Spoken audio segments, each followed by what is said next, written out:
Hey guys, I'm a little helper out in the shop today. Say hi, Hobbs. Say hi. Can you say hi? All right, so, oh, Tom, I appreciate the stuff you sent. And there's where I put your little bottle opener. I appreciate that. That's awesome. That'll come in handy. I'll use that quite a bit for opening beers. All right, here's where I am today on this. Got this all pulled back off. I made spots where the spot welds are going to be. A little bit of that. I'm going to have to put this back in there, kind of sizing that up as to how I'm going to do that, because this went on the inside of the panel, and I think on this side, yeah, it goes up against the inside of the panel in there, and it'll have like expanding foam. So I got to figure out what kind of foam I'm going to use in that.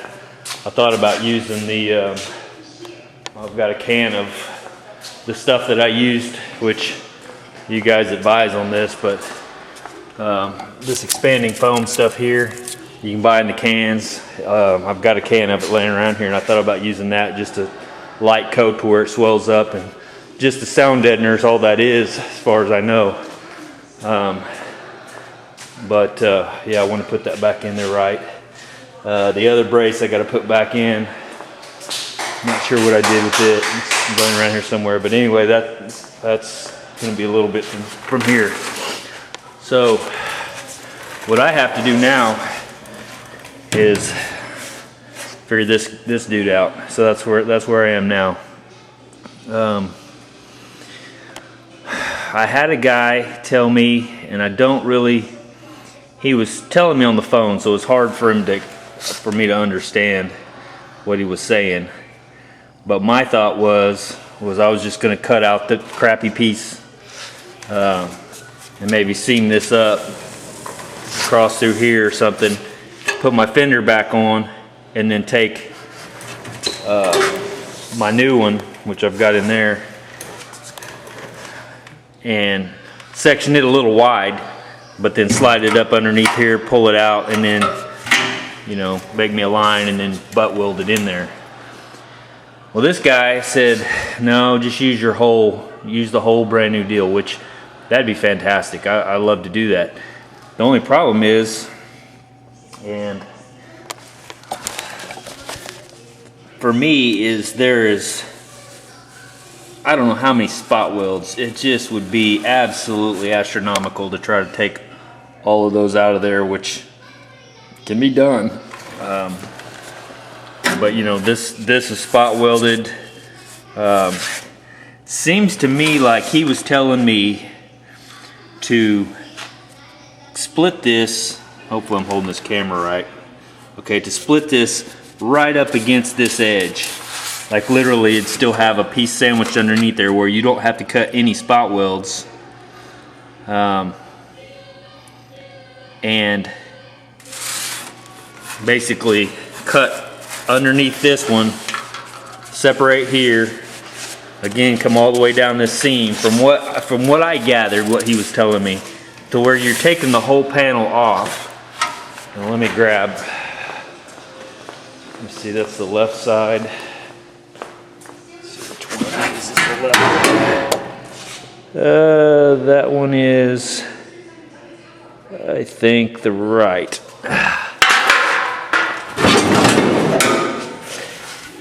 And that one is,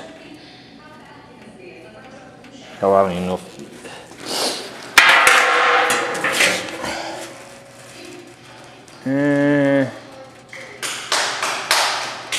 67 left. So this should be it. All right, so let me set this camera up to where I'm not having to carry it around everywhere. You guys won't get sick from me carrying around everywhere. All right. See if I can run in on this. So, what I'm gathering what he's saying is, cut all this out real close to this, cut your holes or make your plug weld holes in this, and then just run it up against, underneath and up against. Obviously you'd have to clearance it out for this little section here, but then weld through to this outer panel. He said that's like, I mean, 20 gauge-ish. He said that's not going to make a big enough difference one way or the other. And he's done, I'm guessing, hundreds of these. This guy does it for a living, so.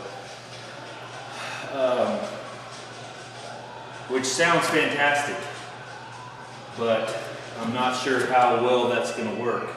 I get to use the whole thing here. I wouldn't have to seam weld this all the way up and the whole deal. But I'm kicking that. That's one thing I'm kicking around right now. So I don't know. We'll see what I come up with. But I got to think on this a little bit more. But anyway, I figured I'd just give you a little update on where I was with this. And hopefully you guys can see all that.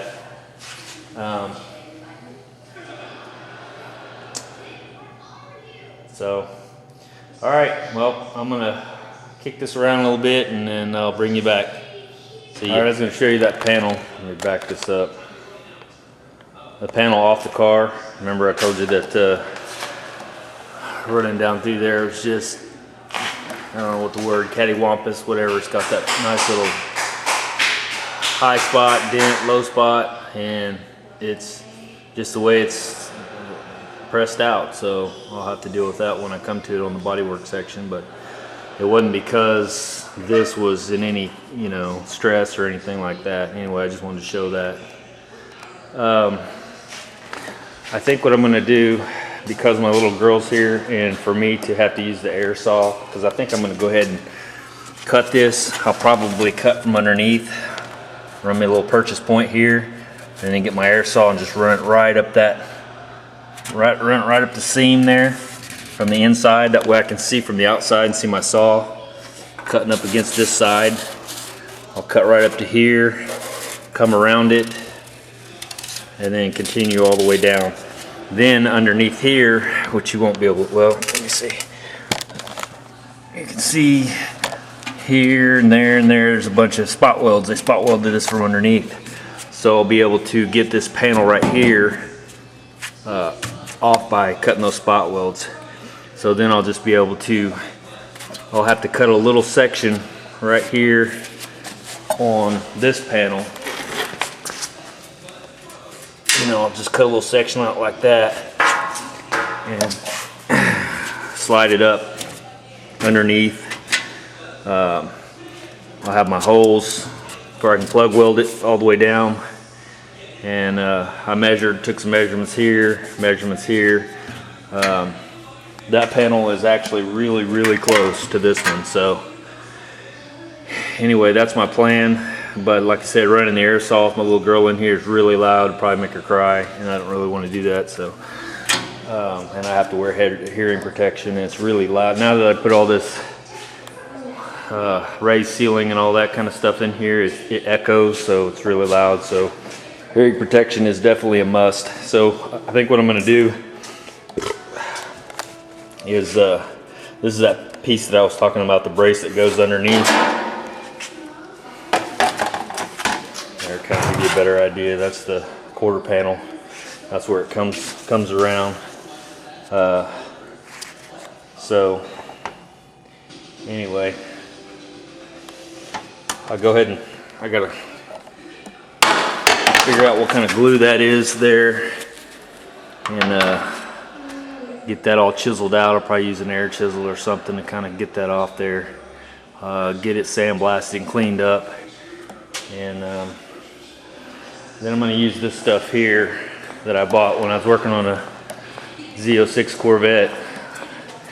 It's basically body panel adhesive. I think I showed this before too, but I got a brand new deal of it, and I still have some left in this Plyo Grip structural adhesive. So I'll probably use that. to put that back on. And I'm guessing that's probably what they've got there, some kind of structural adhesive or something. So I imagine it's not going to be real easy to get it off. It's a little pliable, but I don't know. We'll see. Looks like it's got some spot welds here too. So,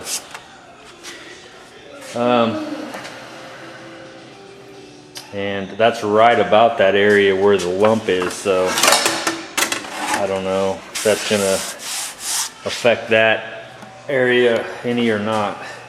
Right through there, nice little lump. So I don't know. We'll see. But nothing body work can't take care of. So. I think that's what I'll do. It'll be a little quieter, I think. I said the air hammer. I'll probably have to take it outside to do the air hammer. I may just open that door there, run underneath, and do it outside real quick. That way, she's not over there crying, because you get a lot of loud noises and stuff, and she doesn't really like it. So, which I don't blame her. So anyway, yeah, I'm gonna cut all this out. And that's my plan, but I'll probably have to wait till my wife gets home from work before I can start doing that once my little girl's inside. So, and I still got to replace all this. I bought all new, or the guy that owns the car bought all new channel here because this was all eat out, so I've got to replace that. This I've got laying right there. It's brand new. That's something I got to factor in when I'm putting the quarter panel back on, because I got to pull this off. I got to replace all this, so it'll be a new fitment with that new piece. So I'll have to fit all that up. And I'll probably, once I get all this done and get everything on, I'll go ahead and replace that piece here on this side. Put that, I think they call that a filler panel. Anyway, put that in, and all I'll have to do is break it loose from this side here, basically, and pull it out. I'll keep this all on, put the filler panel in, and then get this all lined back up and get it all, you know, welded in. And then I'll have pretty much all this replaced here on this whole side. And then I can come over and start this side, pulling this quarter panel off and all that kind of stuff. But that way it'll make sure that I'm lined up right with everything else. Anyway, that's the plan. So that's it for now. Like I said, I'd love to cut that off right now and get that started, but the boss over there would not be happy with me. So, all right, well, see you guys in a little bit. All right, well, I got this flipped over. I thought I'll go ahead and prep these welds from the underside. Those are the ones I did that to. Anyway, you can see where the welds came through. Yeah, not meant to be structural so much, but you know, just to put that filler rod in there. But it shows you they penetrated pretty good anyway. Anyway, I wire wheeled all the EDP around from the coating, and you can see over there I've opened up where I got my fan.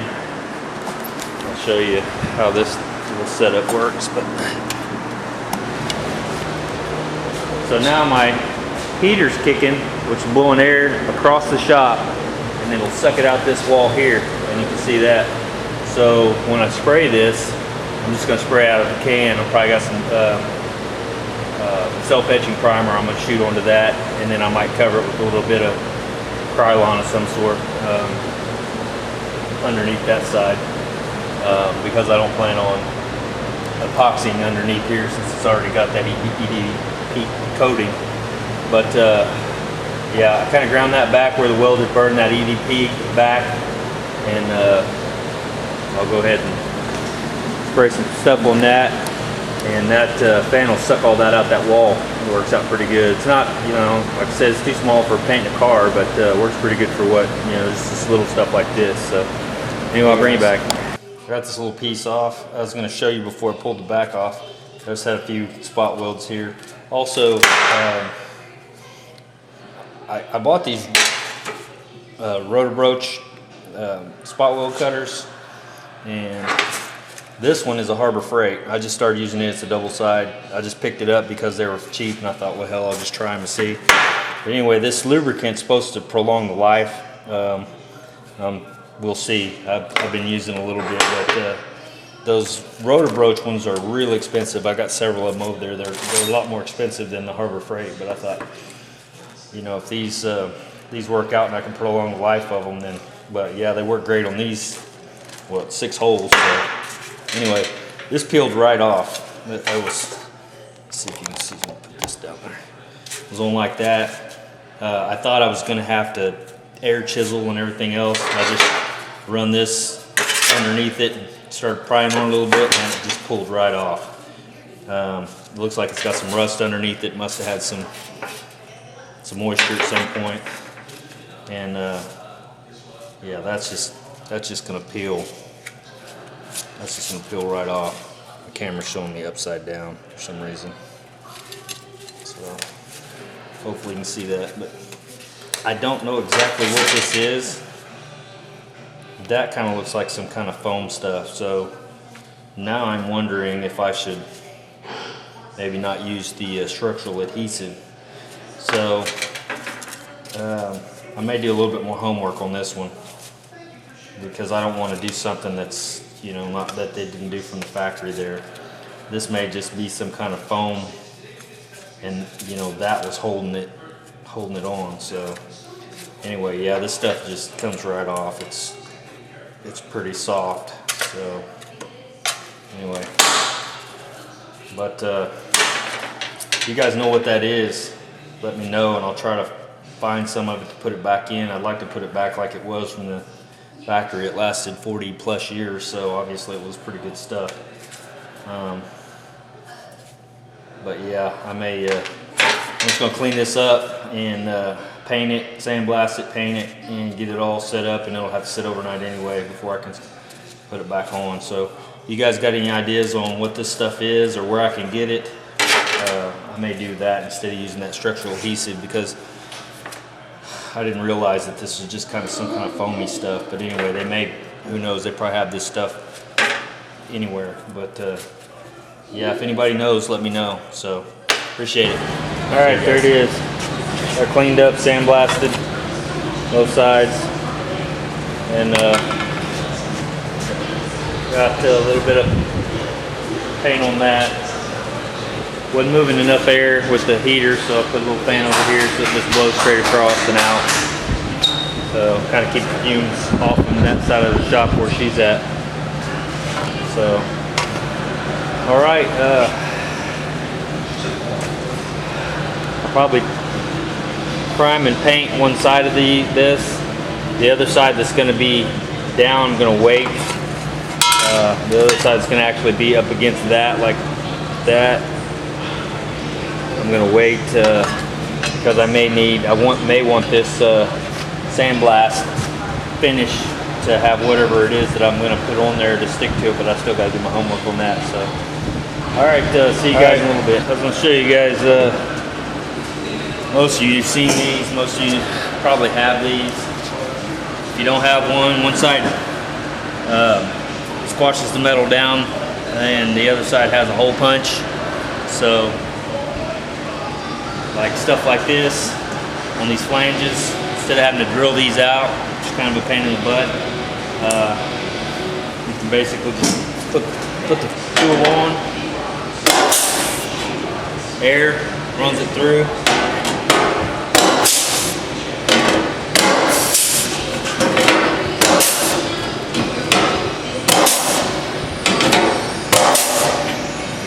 See how nice that is? That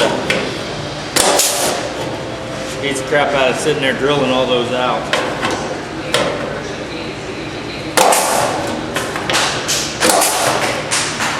There you go.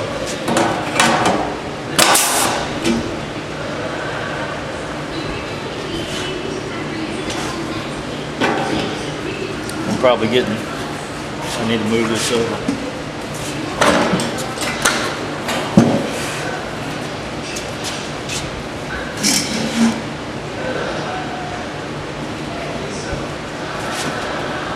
Here, got these marked out. Whoops, wrong side.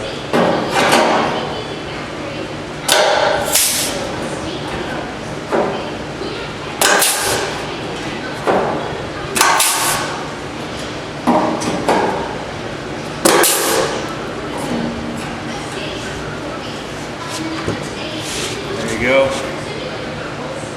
So make holes. And I thought I'd show you that real quick.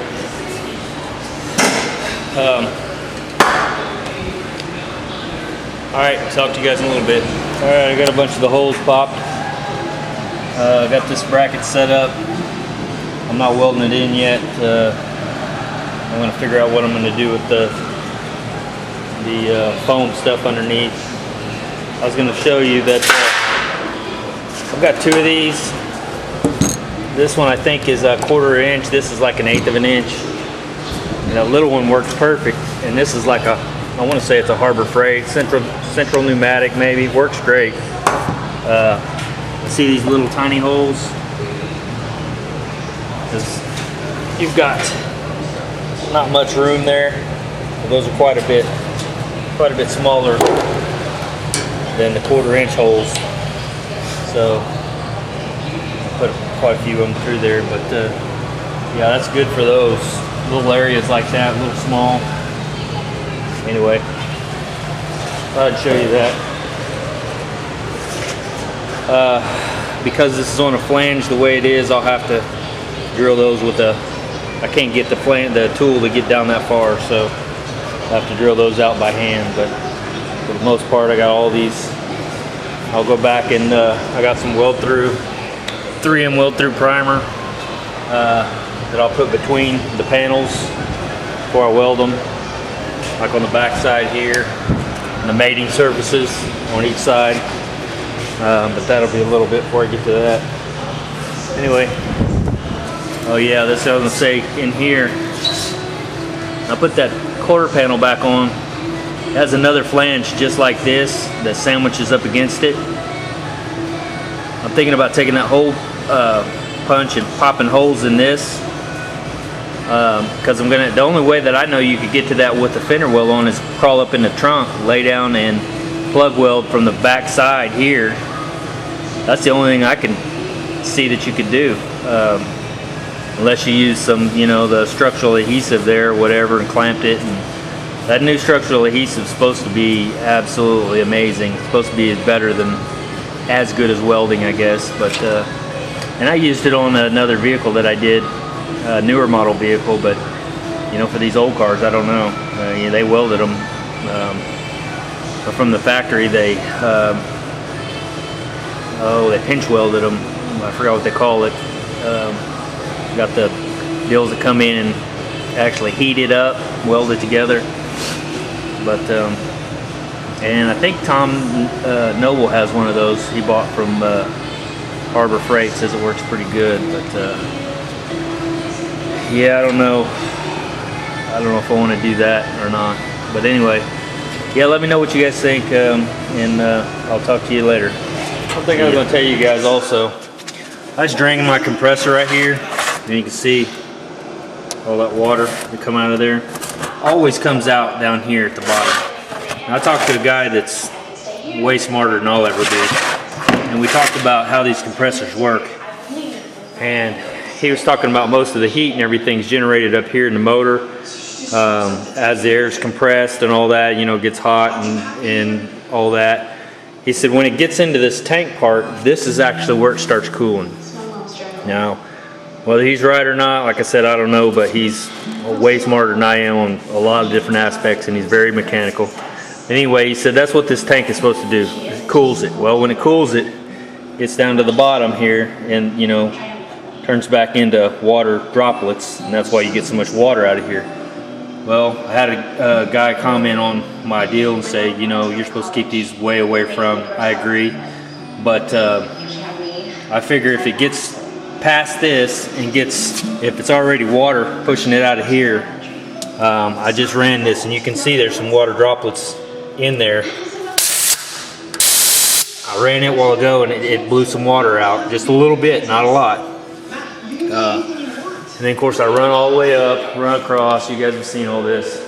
but I thought I'll check over here at this first drop and see if I get any water out of it. And come down here and just cracked it open, and literally no water at all. And I've been running the compressor all day long with power tools, air tools, all that kind of stuff. And so it's not making it past. Now I know it's not super hot, humid and all that right now, but it's not making it past that one. Well, then if it makes it past that one, then it's got to get past this one. Okay, so then it goes from there, back behind, goes to another drop down there that I could open. But both of these drops so far that I've checked, both of them are dry. Then from there it runs up, runs over, and then goes through 50 foot on that coil hose. Like I said, when I start painting, I'm gonna run my other filter right out this side here. One of those CT30 DeVilbiss or whatever, something like that I'm looking at. But they've got the three-stage systems and all that kind of stuff that are super expensive, $500-600. I'm like, man, I don't do it that much. So with the little water that I'm getting right now, I'm thinking that's way overkill. And like I said, that guy was telling me most of that stuff cools when it gets in, you know, into the tank. Of course, yeah, you do get water. I've seen it working in a shop and everything, you know, goes up through the lines and all that kind of stuff. But you know, if you drain it before you paint, you drain it at the end of the day, the whole deal. Plus I've got that one, all that it's cooling through. Then it's going to have to get past this one. You know, if it's turned back into water droplets, then to there. And then, like I said, it's got to get through that one. And then, from what he was telling me, he said, dude, you've way overkilled this. He said, he said he worked at a paint place, and he said they didn't have anything near like this. Well, the paint place I had worked at had a 3-stage dryer system. Of course, they did it. That's what they did. That was their, you know, that's their bread and butter. For me, I'm going to be painting, you know, priming every so often. I'm going to paint every so often. So I'm thinking maybe one of those just single. I think they're about $130 or something like that, maybe $150. But it's a desiccant system. I'm thinking about just running it, like I said, I'll tee out here, run a little desiccant system, and then have my hose come out straight out here to where I can paint over here.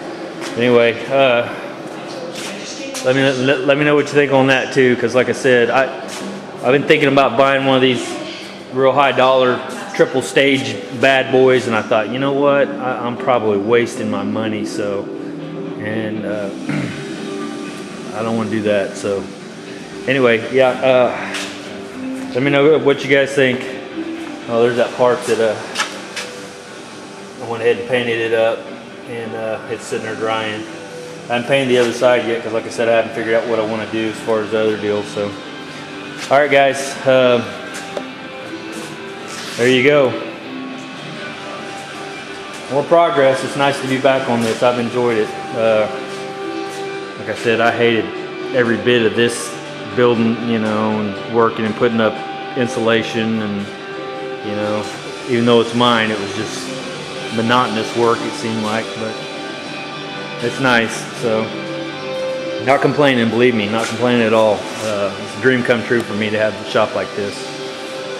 So yeah, it seems like I've been on this fender for 100 years, but the shop got in the way. So hopefully I can get past this, and, you know, I don't know how much longer this will take me, but then just kind of progress on around the car. Like I said, finish this and get on this side,